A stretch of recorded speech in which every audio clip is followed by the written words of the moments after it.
There we go, got it in. You might be able to tell even better now how it's sitting at an angle. And this definitely looks like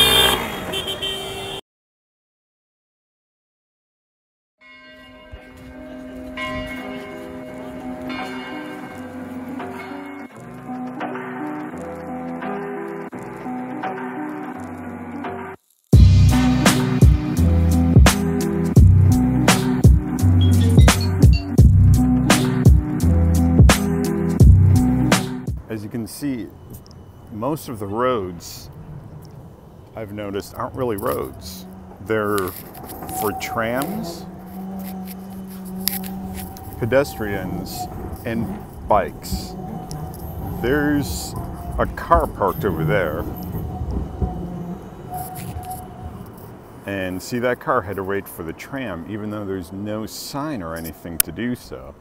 In fact, I've noticed people just walk out in front of cars here all the time and the cars just stop. Like, there's no horn beeping or anything. I think if you drive a car in Amsterdam, you're in the minority. And when you do see them, they're usually really, really small, like tiny. Me and Richard and Amy, like, we stumbled across some really small cars yesterday. And it seems to be pretty common here. Oh yeah, there's also the scooters, the motorbikes. Those, I'd say, are still more common than your average car. Most, in fact, about half the vehicles I see are actually city vehicles. And of course, in typical Amsterdam, I can't talk this morning. It is my last day here in Amsterdam, by the way. But in typical Amsterdam fashion, the XXX is on every single city vehicle. Any official vehicle, like fire engines, ambulances. Actually, I haven't seen a fire engine. Ambulances, cop cars, anything like that. And look at that little thing. It's like a delivery truck, but it's like smaller than the average American car. It's nuts. I really, personally, I really like it. By the way, this is the Rembrandt district, which so far I really like, because it's a lot of outdoor cafe places. Of course, you do still have the coffee shop. Coffee shop. Oh, I've also been photographing every time I see the XXX, and there it is again on the clock tower of, oddly enough, Booking.com. Even the billboards have XXX on them. And I was like, oh man, I was like, these people like really stole it from me. And then I was like,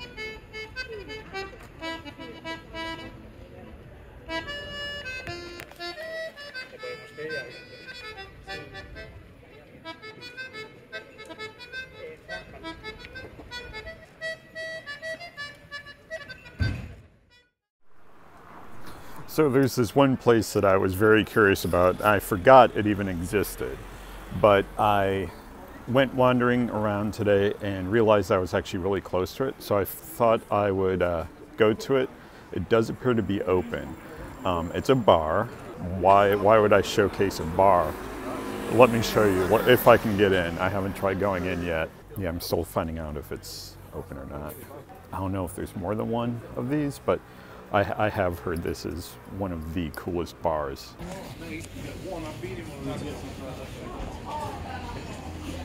Whatever you want, make sure you leave your dirty gloves over here, guys. And you hang on your jackets, please, yeah? Yes? Yes. Very good, thank you, guys. And the glass are made out of ice, don't throw them on the floor. Open the door. Yes, okay, guys, you can eat them, you can lick them, you can suck them, but don't throw them on the floor, okay? Get a room, no problem. yeah.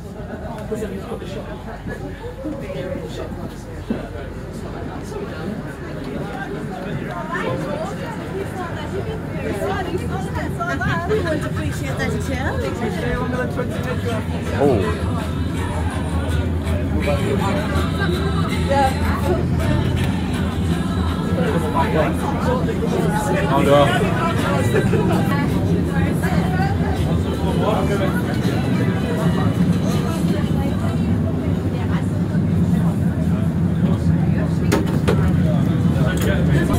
They're not joking, it's really cold in here.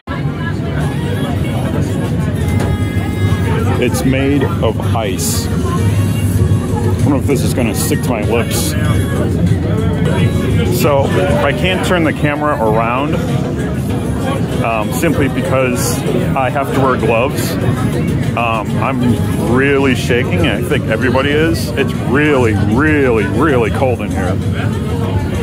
It's 9.3 Celsius negative. So it's cold. If you can tell, my phone is probably shaking. Yeah, you definitely don't want to take your gloves off, especially when you're holding a mug made of ice. There we go. Got it in. So yeah, this, I will say this has almost no flavor, only because it's so cold. There's also a seat made of ice.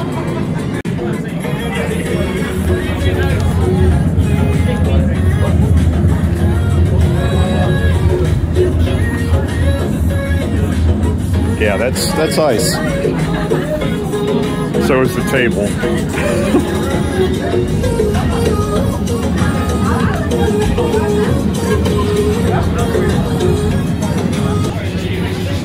So we've been in for 15 minutes. We got 5 minutes left. You can stay in if you want, but the guy even said if you choose to stay in longer than that, you're effing crazy, and I can see why. Right now I have the glove off my right hand, but I'm about to put it back on because I think you can get frostbite in here pretty quick, and that's why they recommend no longer than 20 minutes. You can stay longer, but I think if you stay too long, they will kick you out because it is a hazard to your health.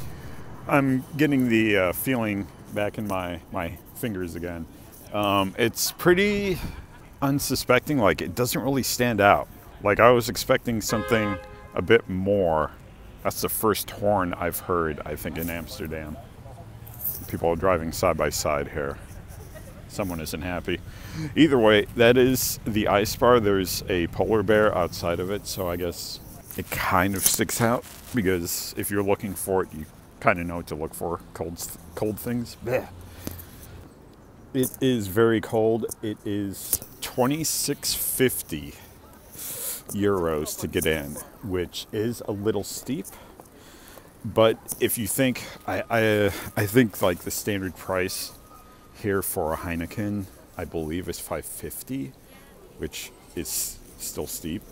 But and it also gets watered down, obviously, because it's in ice, and as you hold it, it begins to melt.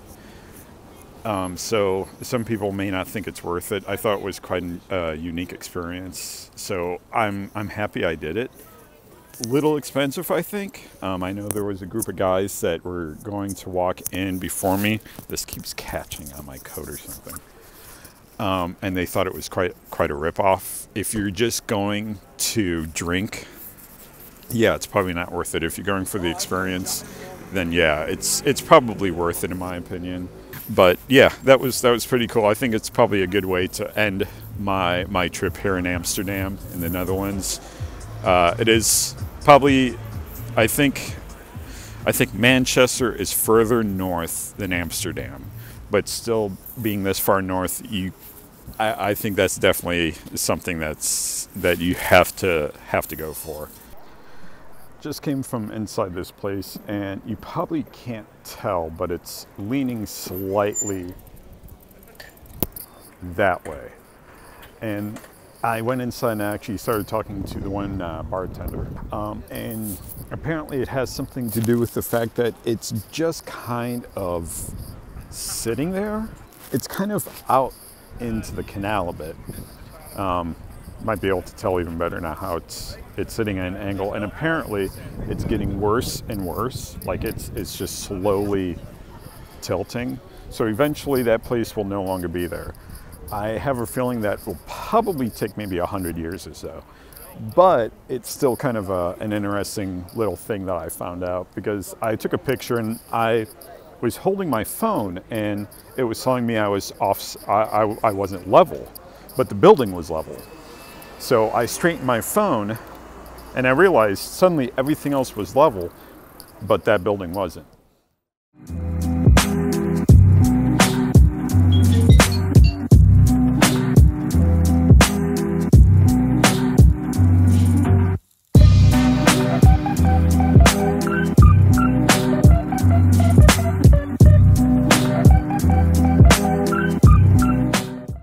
I didn't know this, but like I always heard the term Holland, but never really gave it much of a thought.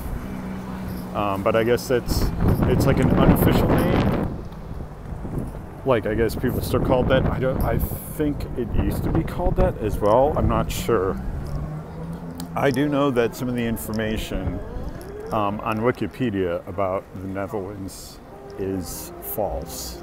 Cannot entirely trust that. And I mean, that's kind of to begin with, but I mean, usually it's a good source of information.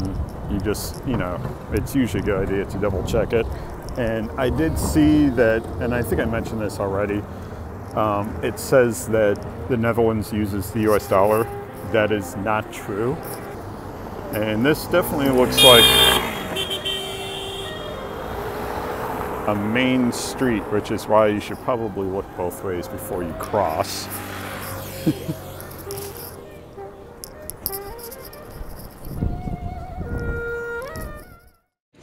I am early as the doors are still closed. No one's on board. So I'm gonna find out where I'm supposed to sit, get near that cabin, car, whatever you want to call it. It's always a good idea to grab something before getting on. Though I do still have chocolate from Belgium, along with salted peanuts and I still have those peppery peas that I got all the way back in Manchester that I got for free.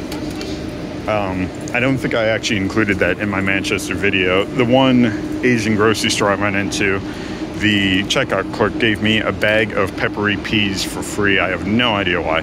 Oh, there's people on the train here. Oh, those are workers. I'm an idiot. Don't listen to me. Okay, well, I'm gonna find out where I'm supposed to be, which cabin I'm supposed to be getting on, and what seat. And yeah, maybe get some footage pulling away. Hopefully next time you see me, it will be in Würzburg.